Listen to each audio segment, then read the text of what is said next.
दिक् काल आदि अवच्छिन्न अनंत चिन्ह मात्र मूर्तये स्वानुभूत्येकमानाय नमः शांताय तेजसे। अर्थात पूर्व आदि दसों दिशाओं, समय, भूत आदि, दिन रात सभी समयों में समस्त सृष्टि में समान रूप से विद्यमान अविनाशी ज्ञानमय स्वरूप वाले निज अनुभव से ही एकमात्र जो प्रमाणित है उसे शांतमय ज्योति स्वरूप निर्गुण ब्रह्म को प्रणाम है। बोद्धारो मत्सरग्रस्ता प्रभवस्मय दोषिता अबोधोपहताश्चान्ये जीर्णमंगे सुभाषितम्। अर्थात विद्वान लोग डाल से पीड़ित है, राजा अथवा अधिकारी गण घमंड में चूर है, अर्थात वे सब अहंकार से भरे हुए हैं। दूसरे सब लोग अज्ञान से आक्रांत हैं, इसलिए मन को हरने वाले और हितकारी वचन मन में ही गल गए हैं।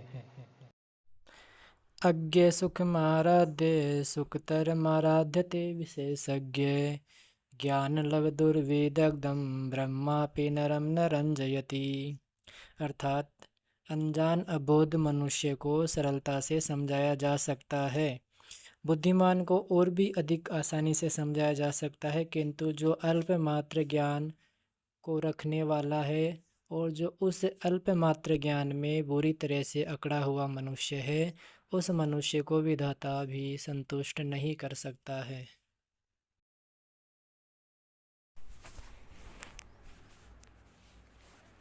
प्रसह्यमणिमुद्रेण मकरवक्त्रदृष्टान्तरात् समुद्रमपि सन्तरेत् प्रचलदूर्मिमालाकुलं भुजङ्गमपि कोपितं शिरसि पुष्पवत् धारयेत् न तु प्रतिनिविष्टमूर्खजनचित्तम् आराधयेत्।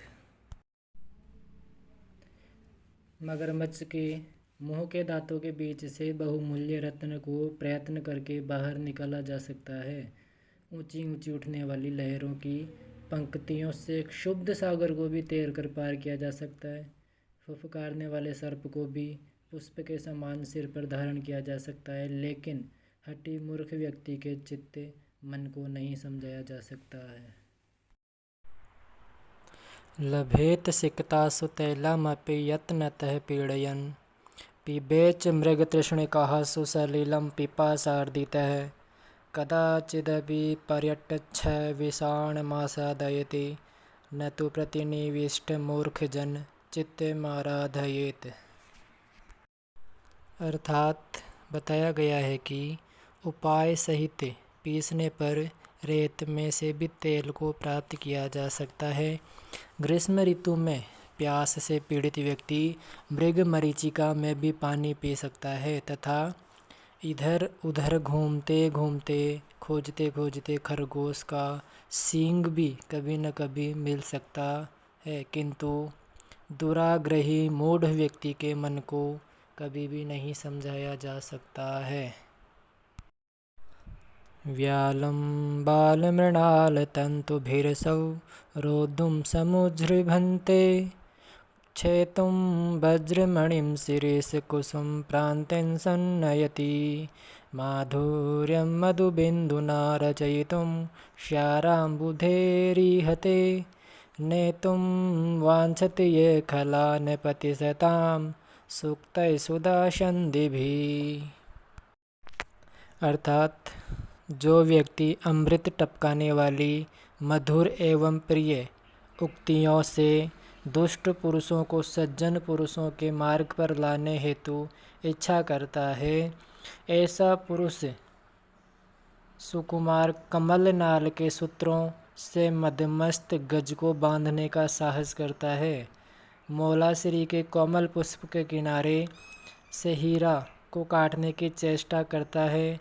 वह शहद की एक बूंद से खारे सागर में मिठास उत्पन्न करना चाहता है। स्वायत्तमेकान्तहितं विधात्रा विनिर्मितं छादनम् अज्ञतायाः विशेषतः सर्वविदां समाजे विभूषणं मौनं पंडितानाम। अर्थात ब्रह्मा के द्वारा मूर्खों अथवा अबोधों का स्वाधीन पूर्ण रूप से हितकारी अज्ञानता के लिए आवरण चुप रहना अर्थात मौन बताया गया है। विशेष करके विद्वानों के समाज या सभा में उनका मौन अलंकार है। यदा किंचित ज्ञोऽहं द्वीप इव मदान्ध समभवम् तदा सर्वज्ञोऽस्मीत्य वदवलिप्तं मम मनः। यदा किंचित बुद्धजन सकाशाद् अवगतं तदा मूर्खोऽस्मीति ज्वर इव मदो मे व्यपगतः। अर्थात मैं जिस समय कुछ ही जानता था, मद से अंधे हुए हाथी के समान गर्वांध बना रहता था, उस समय मुझे सब कुछ ज्ञात है। इस प्रकार मेरा मन घमंडी बन गया था और जब ज्ञानी पुरुषों के समीप से थोड़ा थोड़ा समझ पाया, उस क्षण से ही मैं मूर्ख हूँ। इस प्रकार तेरा घमंड ज्वर के समान उतर गया, नष्ट हो गया है।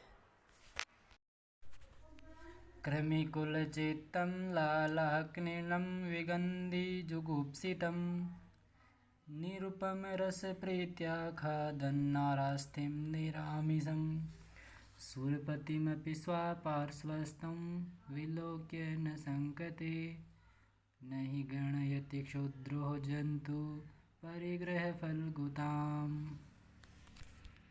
अर्थात कुत्ता कीड़ों के समूह से भरी हुई दुर्गंधित घिनौनी मांसहीन मुख की लार से गीली मनुष्य की हड्डी को अपूर्व स्वाद सहित प्रेम से खाता हुआ समीप में खड़े हुए देवराज इंद्र को भी देखकर लज्जित नहीं होता है, क्योंकि नीच स्वभाव का प्राणी प्राप्त पदार्थ की तुच्छता की ओर ध्यान नहीं देता है।